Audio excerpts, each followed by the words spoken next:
Muito obrigado por escolher o Ministério de Vídeo e Áudio do Templo Batista Maranata. Depois de ouvir esta mensagem, visite o nosso site www.tbm.org.br. Nossa igreja oferece discipulado cristão, instituto bíblico e muitas oportunidades para o seu crescimento espiritual. Que Deus o abençoe. Maranata, ora vem, Senhor Jesus.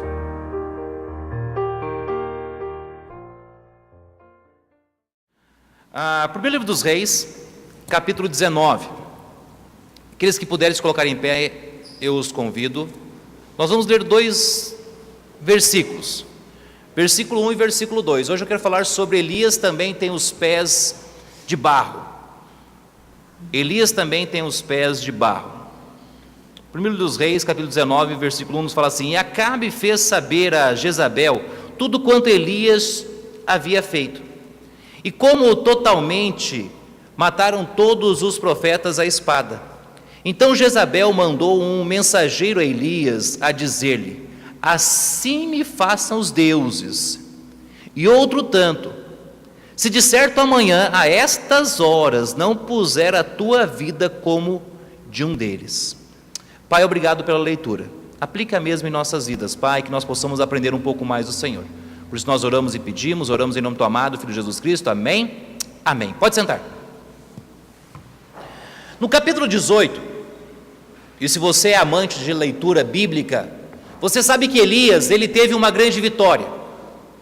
Ele colocou o fim aos profetas de Azera e os profetas de Baal. Sozinho, ele enfrentou 850 homens, e sozinho venceu aqueles homens na batalha espiritual. Elias vinha de uma grande vitória,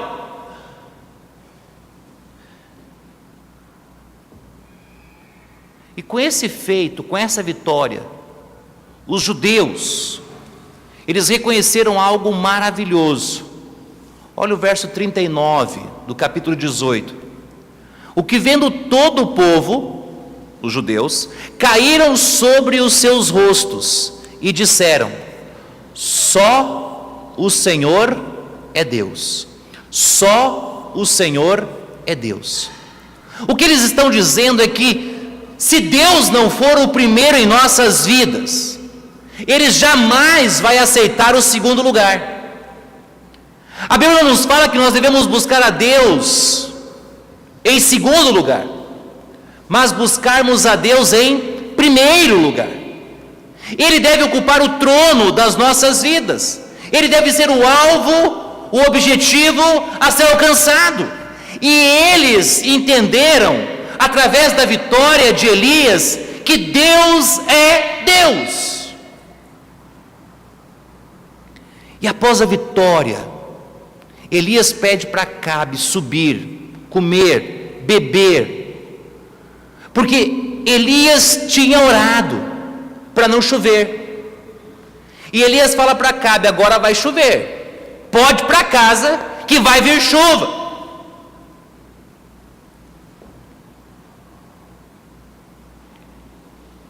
E algo acontece.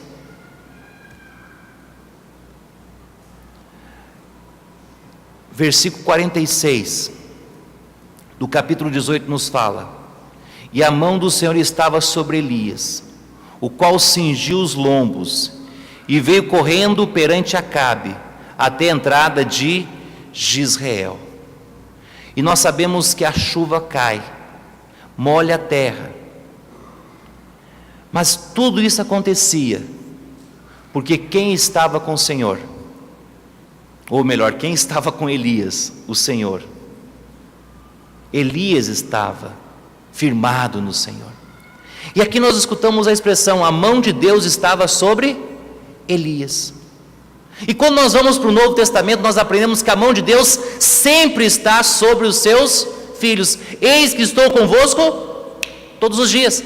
A mão de Deus sempre está sobre nós, sobre os seus filhos. A grande questão é: ou ela está para nos abençoar e derramar as bênçãos de Deus, como no caso de Elias, ou a mão de Deus vai estar sobre nós para nos disciplinar. A mão de Deus nunca sai de sobre nós, ela sempre vai estar sobre nós, ou para nos abençoar, ou para nos disciplinar. Ele nunca vai nos abandonar. E nós aprendemos que a mão de Deus só pode estar sobre nós para nos disciplinar quando o nosso coração ele se torna propício ao pecado. E olha que Isaías capítulo 59, versículo 2 nos diz: mas as vossas iniquidades fazem separação entre vós e o vosso Deus, e os vossos pecados encobrem o seu rosto de nós, ou de vós, para que não vos ouça. Quando nós optamos em vivermos para o pecado, a mão de Deus vem para nos disciplinar. Mas quando nós optamos em obedecer a Deus, a mão de Deus vem para nos abençoar. Olha Isaías capítulo 1, versículo 18 a 20. Diz: vinde então, ergui-me, diz o Senhor, ainda que vossos pecados sejam como a escarlata, eles se tornarão brancos como a neve. Ainda que sejam vermelhos como o carmesim, se tornarão branco como a lã. Se quiserdes e obedecerdes, comerei o bem desta terra. Mas se recusardes e fordes rebeldes, sereis devorado à espada, porque a boca do Senhor o disse. É uma questão de escolha. Deus nunca força nada. Ele nos criou com algo que nós chamamos livre arbítrio, poder de escolha. Nós escolhemos. Mas se nós escolhermos as coisas erradas irão trazer consequências sobre as nossas vidas. Se nós escolhermos as coisas certas, as coisas certas irão trazer também consequências boas sobre as nossas vidas. Elias estava andando com Deus. Ele tinha a mão de Deus sobre a sua vida. Ele sai correndo atrás de Acabe, até a entrada de Jezreel. E essa distância que Elias percorreu é 35 quilômetros. E como é que Elias percorreu? Correndo. Ele tinha um bom preparo físico.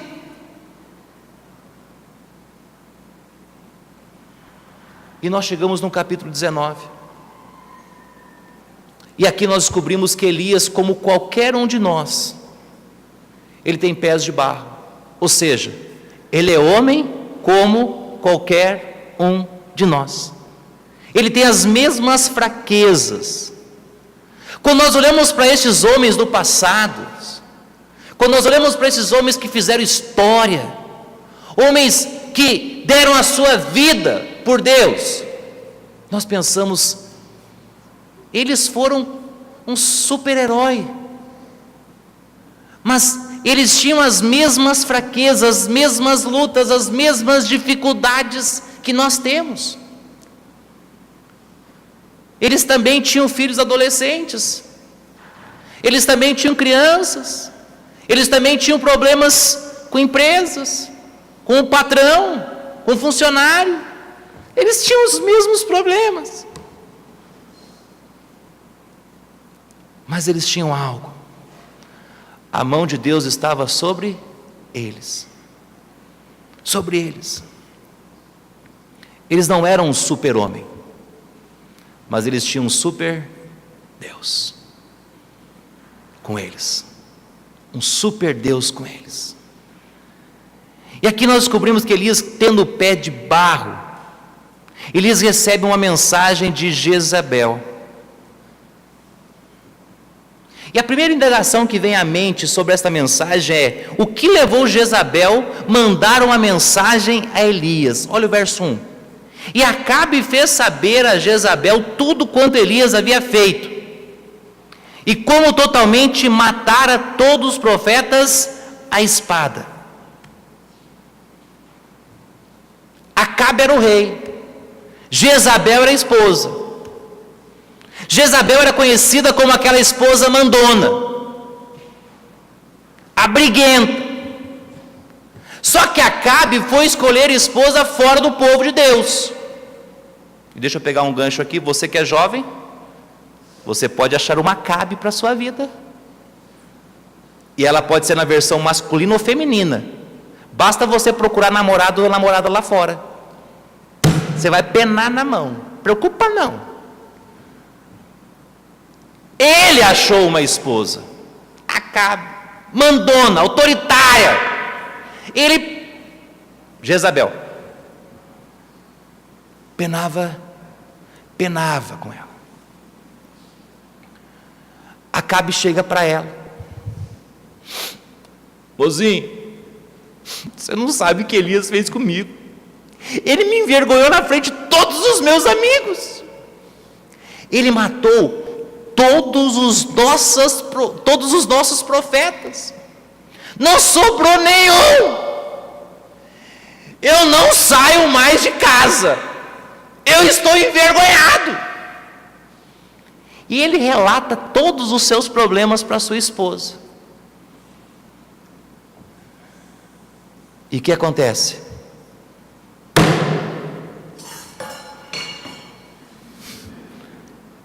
Aquele profetinha de Deus vai ver. Quem ele pensa que ele é? Mandou um recado para ele: você está achando que você pode fazer isso com meu esposo? Você vai ver quem é que manda nesse reino aqui.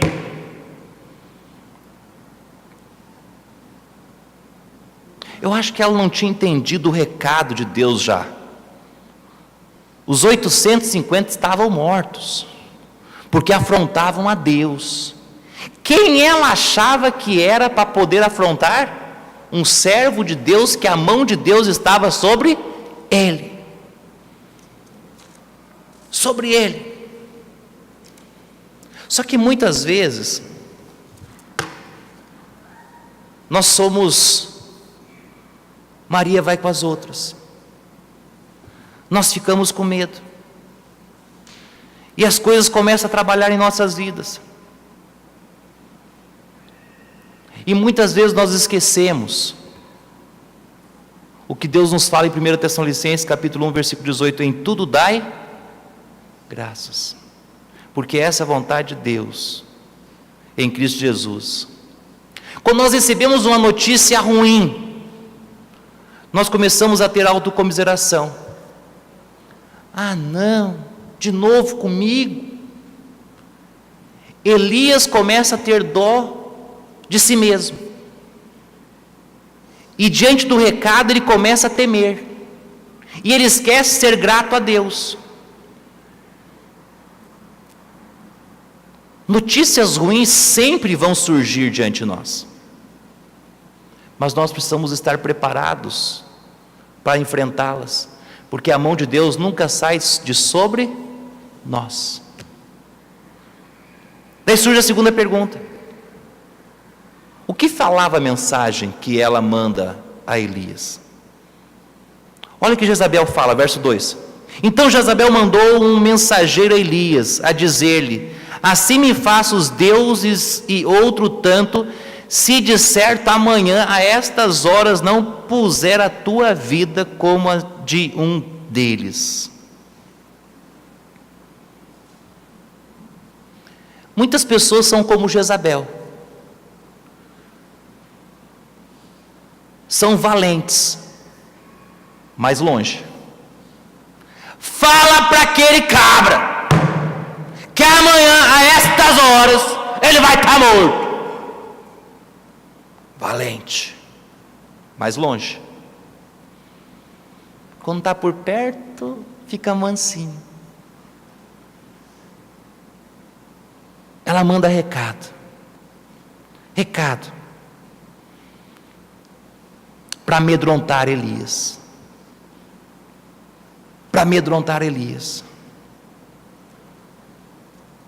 Muitas pessoas vão ficar com medo. Muitas pessoas não vão saber o que fazer. Muitas pessoas servem de porta-voz de recados. Muitas pessoas ficam no meio de tudo isto. E nós precisamos ter cuidado. Elias tinha visto quem era Deus. Elias sabia muito bem o que Deus poderia fazer.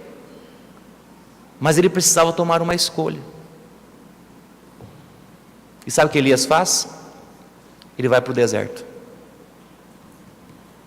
Ele vai para o deserto. Olha o versículo 3 e 4. O que vendo ele, após ter escutado a notícia ruim, que ela iria matá-lo, se levantou e, para escapar com vida, se foi e chegando a Berseba, que é de Judá, deixou ali o seu servo. Ele, porém, foi ao deserto, caminho de um dia, e foi sentar-se debaixo de um zimbro, e pediu para si a morte, e disse: já basta, ó Senhor, toma agora a minha vida, pois não sou melhor do que os meus pais.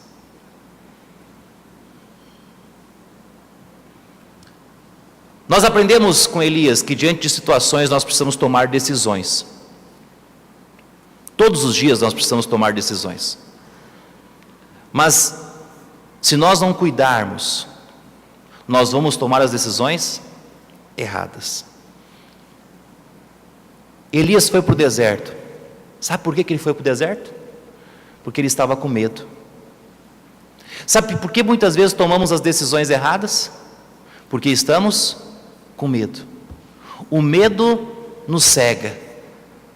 E quando nós estamos com medo, tomamos as decisões erradas. Comecinho do verso 3 fala isso. Ele queria escapar com vida. Ele ficou com medo. O medo fez ele tomar a decisão errada. Muitas vezes nós não confiamos em Deus 100%. E nós lembramos daquela ilustração, daquela história inventada, mas que mostra muito bem isto. Uma cidade estava sendo inundada. E a chuva estava caindo. E de repente um homem para dentro de sua casa e começa a orar: Senhor, me livra desta enxurrada, desta chuva. Passa um pouquinho, o corpo de bombeiro passa e chama: ó, vai inundar a cidade, todo mundo tem que sair. Não, Deus vai me livrar. E a chuva cai. E de repente a chuva já entra dentro de casa, já começa a molhar os móveis. E ele continua orando: Senhor, me livra! Senhor, me livra! De repente passa a polícia: olha, sobe no caminhão, o negócio está feio, vai inundar a cidade. Não, Deus vai me livrar. E a água começa a subir, daqui a pouco ele está em cima da casa, só está com o pescocinho para fora, está orando. Vem o helicóptero, joga a corda, sobe, você vai morrer, vai inundar. Não, Deus vai me livrar. A água continua subindo. Morreu. Da história inventada continua. Chega no céu, vai lá reclamar com Deus: eu orei, eu pedi para o Senhor me livrar, o Senhor não me livrou.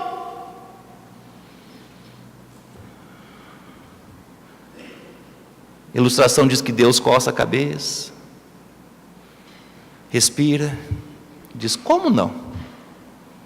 Você estava dentro de casa, alguém bate na sua porta, e você não quis sair.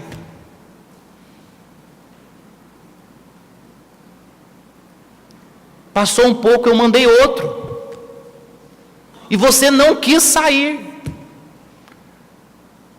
Cheio de água, helicóptero, encontra uma cabecinha no meio daquela água, te joga a corda, e você diz que não queria sair. Como eu não te ajudei? Muitas vezes nós estamos como Elias, o medo nos cega, e nós não podemos enxergar os livramentos de Deus. Não acreditamos. Não acreditamos. Segundo, Elias vai para o deserto porque estava com medo. Elias vai para o deserto para se isolar. Nós precisamos fazer uma diferença aqui. Quando Deus nos chama para o deserto, é para que nós possamos ser moldados e venhamos crescer e ser abençoado por Deus. Quando o povo de Israel foi para o deserto, foi para que Deus trabalhasse na vida deles, para que eles pudessem se tornar crentes melhores. Quando Deus chama para o deserto. Agora, quando nós vamos para o deserto, é para que nós venhamos nos afundar espiritualmente. Quando nós queremos nos isolar, é porque nós queremos ficar longe de Deus. A Bíblia nos fala, Salmo 133, ó quão bom e quão suave é que os irmãos vivam isolados, cada um no seu quadradinho, no seu cantinho. Não, em união. O isolamento não é de Deus, o viver sozinho não é de Deus. Deus quer nos quebrar lá dentro. Como? Aprendendo a vivermos juntos. Só que Elias vai para o deserto para viver só, se isolar. O isolamento afasta a pessoa de Deus. Não quer viver junto com pessoas. Ele vai para o deserto porque queria pedir a morte. Elias estava com medo de ser morto, como os profetas, por Jezabel. E sabe o que ele pede para Deus? Deus, me mata. Irmãos, eu agradeço muito a Deus, porque Ele não escuta as nossas orações quando nós estamos em crise. Imagina, você está no trânsito, Senhor, mata esse cara. Você brigou com a esposa, você fala assim, bem que podia morrer, né?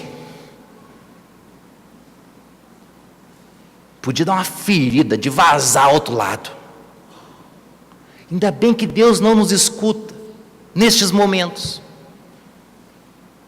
Ele pede para morrer. Senhor, me mata, eu quero morrer. O medo, o isolamento, a morte. Elias entra numa deprê. A situação ficou ruim.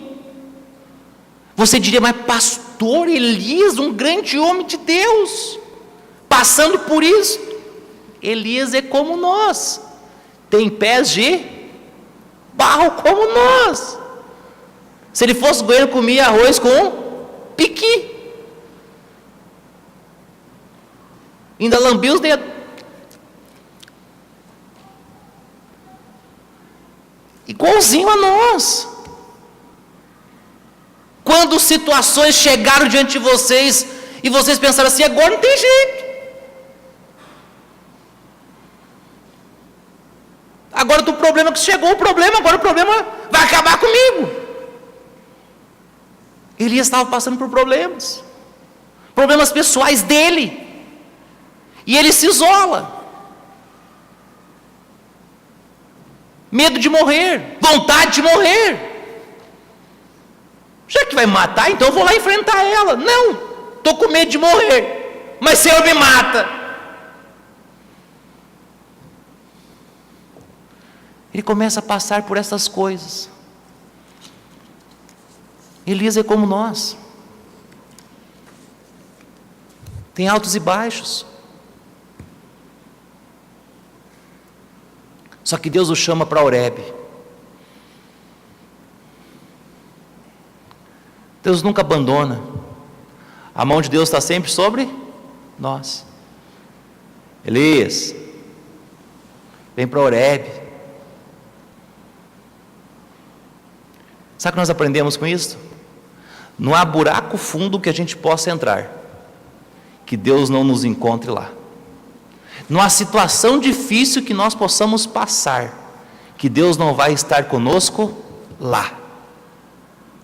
E sabe o que é o mais gostoso? É que às vezes nós vamos estar passando por situações difíceis, e Deus não vai tirar nós das situações difíceis. Ele vai nos deixar nas situações difíceis. Sabe por quê? Porque Ele quer estar com a gente lá na situação difícil,